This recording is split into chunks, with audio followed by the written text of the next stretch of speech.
नमस्कार दोस्तों। पितृपक्ष दानवीर कर्ण की एक भूल के कारण मनाया जाता है और कर्ण के कारण ही पितृपक्ष मनाने की परंपरा शुरू हुई थी। तो आइए जानते हैं इसके पीछे क्या है धार्मिक मान्यता। पुराणों के मुताबिक पितृपक्ष में दान पुण्य का विशेष महत्व होता है। इसका फल जीव आत्मा को स्वर्ग में प्राप्त होता है। महाभारत के अनुसार सबसे पहले महातपस्वी अत्रि ने महर्षि मिनि को श्राद्ध के बारे में उपदेश दिया था। इसके बाद महर्षि मिनि ने श्राद्ध करना शुरू कर दिया और महर्षियों को देखकर अन्य ऋषि मुनियों ने पितरों को अन्न देने लगे।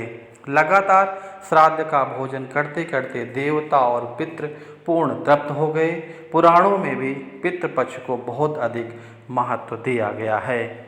कई सारी पौराणिक और लोक कथाओं में भी इसका वर्णन किया गया है, लेकिन बहुत कम लोगों को यह पता होगा कि महाभारत में श्राद्ध क्यों किया गया था। बता दें कि पितृपक्ष में श्राद्ध की शुरुआत महाभारत काल से चली आ रही है।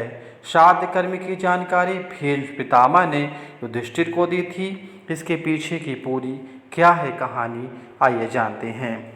यह भी जान लीजिए कि हिंदू धर्म में पितृ को 84 लाख योनियों में से एक माना गया है। मान्यता है कि भिन्न भिन्न लोकों में रहने वाली यह दिव्य आत्माएं संतुष्ट होने पर व्यक्ति पर अपना आशीर्वाद बरसाती हैं, जिससे मनुष्य को धन, यश, कीर्ति आदि की प्राप्ति होती है और कुल की वृद्धि होती है। इस तरह से देखें तो पितृपक्ष के दौरान किया जाने वाला श्राद्ध पूर्वजों के प्रति अपने श्रद्धा और प्रतिष्ठा को व्यक्त करने का माध्यम है। इससे प्रसन्न होकर पितृ सुख समृद्धि प्रदान करते हैं। मान्यता है कि जब मृत्यु के बाद सूर्यपुत्र कर्ण की आत्मा स्वर्ग पहुंची तो वहां पर खाने के लिए भोजन की बजाय ढेर सारा स्वर्ण दिया गया।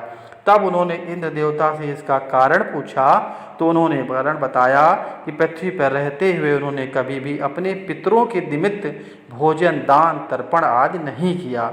तब कर्ण ने जवाब दिया कि उन्हें अपने पूर्वजों के बारे में कुछ भी ज्ञात न था, इसके लिए अनजाने में उनसे यह भूल हुई। दानवीर कर्ण अपनी दानवीरता के लिए जाने जाते थे और जीवन भर उन्होंने गरीब और जरूरतमंदों को धन और स्वर्ण का दान किया। अपने दर पर आने वाले किसी भी व्यक्ति को उन्होंने बगैर धन दिए लौटाया नहीं, लेकिन कर्ण ने अपने जीवन काल में अन्न का दान नहीं किया। अंतिम समय में जब कर्ण मृत्युलोक छोड़ स्वर्ग पहुँचे तो खूब सोना दिया गया और खाने के लिए कुछ भी नहीं दिया गया।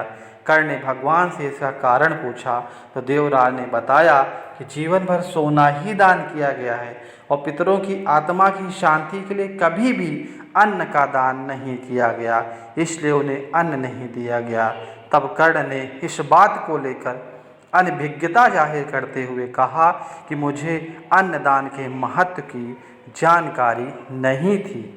कर्ण को अपनी गलती का एहसास हुआ तो उन्हें अपनी गलती सुधारने के लिए एक बार 16 दिन के लिए धरती पर भेजा गया था। इन 16 दिनों में कर्ण ने अपने पूर्वजों को याद करते हुए तर्पण किया और भूखे और गरीबों को दान किया और फिर स्वर्गलोक चले गए। ऐसी मान्यता है कि तभी से यह 16 दिनों का पितृपक्ष मनाने की परंपरा चल रही है। इस दौरान लोग अपने पुरखों को याद कर भोजन का आयोजन करते हैं। साथ ही इस बात का भी ध्यान रखना चाहिए कि पितृपक्ष के दौरान यदि कोई भिक्षा मांगने आए तो उन्हें कभी खाली हाथ नहीं जाने देना चाहिए। पितृ कभी भी अपनी संतानों को परेशान नहीं करना चाहते। पितृ बहुत दयालु होते हैं, लेकिन संतानों की उपेक्षा से दुखी हो जाते हैं।